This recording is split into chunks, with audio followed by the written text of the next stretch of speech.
Let me tell you something that is going to sound absolutely ridiculous when you first hear it, but by the time we are done here today, you are going to wonder how on earth you ever lived your life without this knowledge. Are you ready? Here it is. The day does not happen to you. You happen to the day. I know.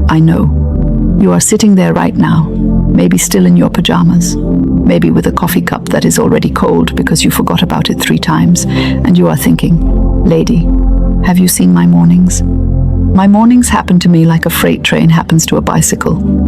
And I hear you. I truly do. But stay with me, because what I am about to share with you is not some fluffy, feel-good nonsense that evaporates the moment your toddler throws cereal at the cat. This is real. This is practical. And this, my darling, is going to change everything. So let me paint you a picture. It is 6:47 in the morning. The alarm has gone off exactly 4 times. You have negotiated with yourself like you are brokering an international peace deal. 5 more minutes. Okay, 10. Okay, just until this song ends.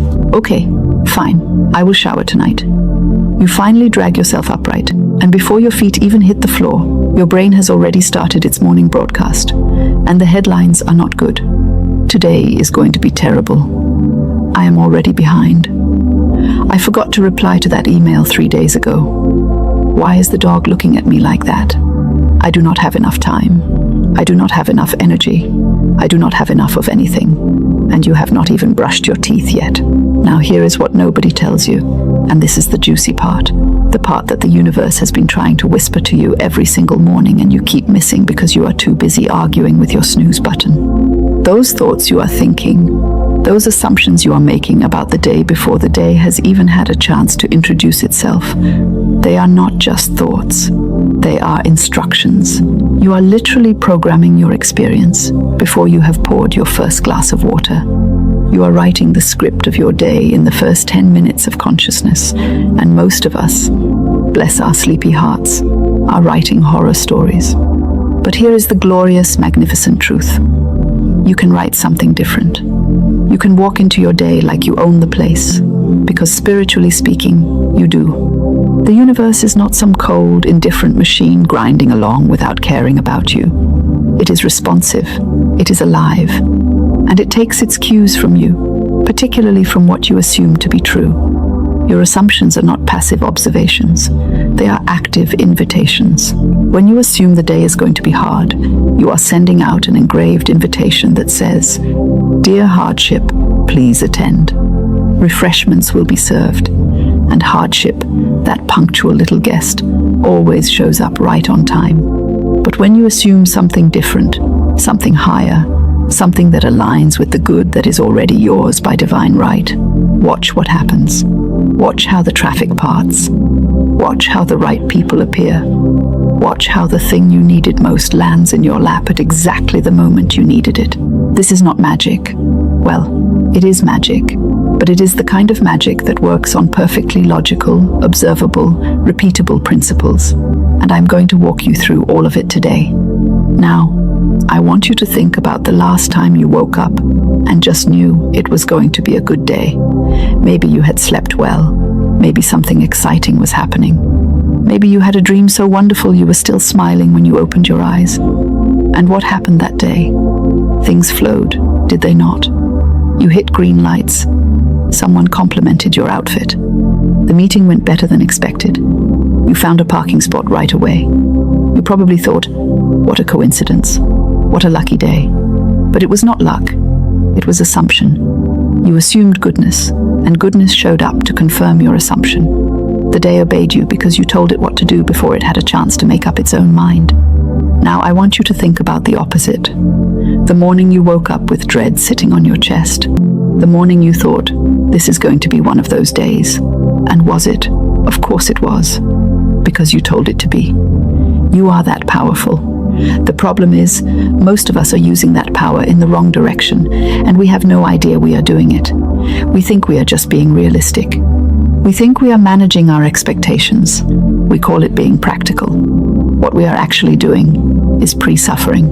We are experiencing the bad day before it has happened, and then we are manifesting the evidence to match our expectation, and then we say, see, I knew it would be bad, which then confirms our belief that we cannot trust good things, which makes the next mornings as. Let me tell you something that is going to sound absolutely ridiculous when you first hear it, but by the time we are done here today, you are going to wonder how on earth you ever lived your life without this knowledge. Are you ready? Here it is. The day does not happen to you. You happen to the day. I know. You are sitting there right now. Maybe still in your pajamas, maybe with a coffee cup that is already cold, because you forgot about it 3 times, and you are thinking, lady, have you seen my mornings? My mornings happen to me like a freight train happens to a bicycle, and I hear you. I truly do. But stay with me, because what I am about to share with you is not some fluffy, feel-good nonsense that evaporates the moment your toddler throws cereal at the cat. This is real. This is practical. And this, my darling, is going to change everything. So let me paint you a picture. It is 6:47 in the morning. The alarm has gone off exactly 4 times. You have negotiated with yourself like you are brokering an international peace deal. 5 more minutes. Okay, 10. Okay, just until this song ends. Okay, fine. I will shower tonight. You finally drag yourself upright, and before your feet even hit the floor, your brain has already started its morning broadcast. And the headlines are not good. Today is going to be terrible. I am already behind. I forgot to reply to that email 3 days ago. I do not have enough time. I do not have enough energy. And you have not even brushed your teeth yet. Now here is what nobody tells you, and this is the juicy part. Those thoughts you are thinking, those assumptions you are making about the day before the day has even had a chance to introduce itself, they are not just thoughts, they are instructions. You are literally programming your experience before you have poured your first glass of water.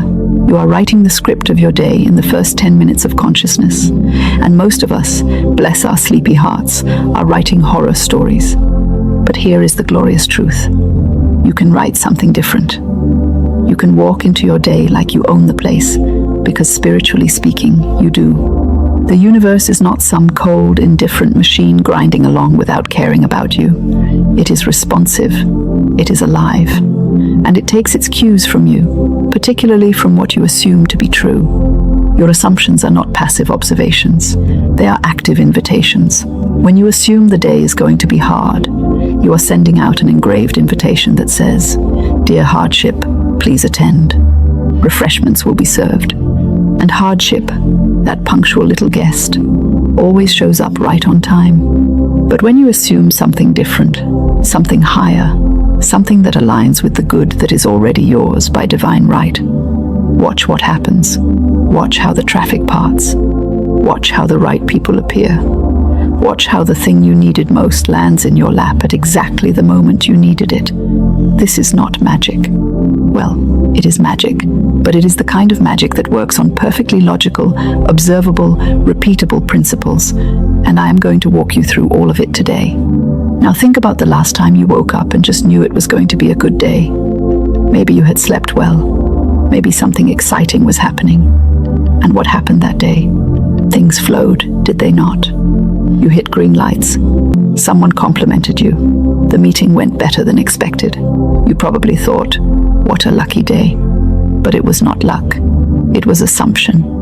You assumed goodness, and goodness showed up to confirm your assumption. The day obeyed you, because you told it what to do before it had a chance to make up its own mind.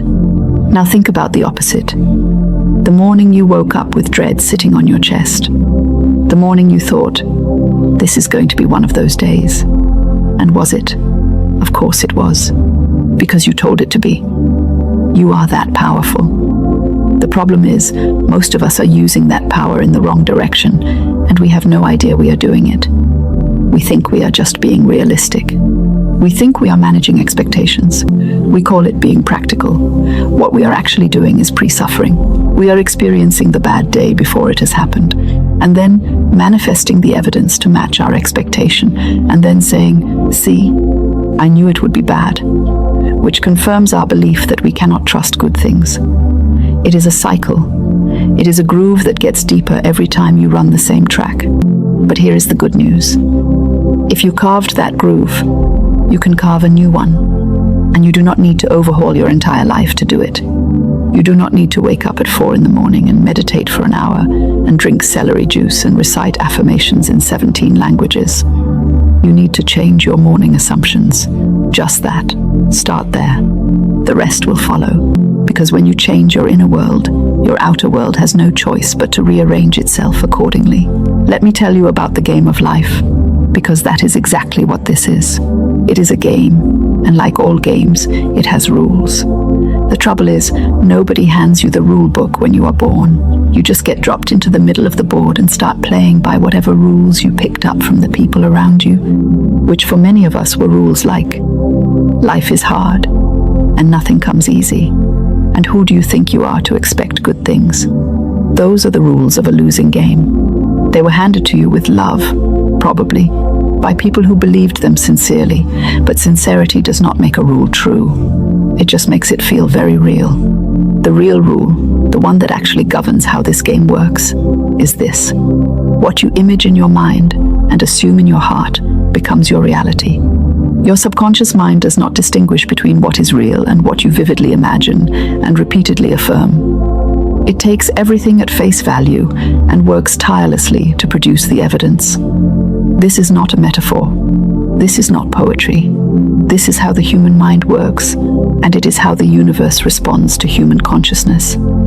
Your inner assumption creates your outer experience. So if you spend your morning assuming lack, you will find evidence of lack.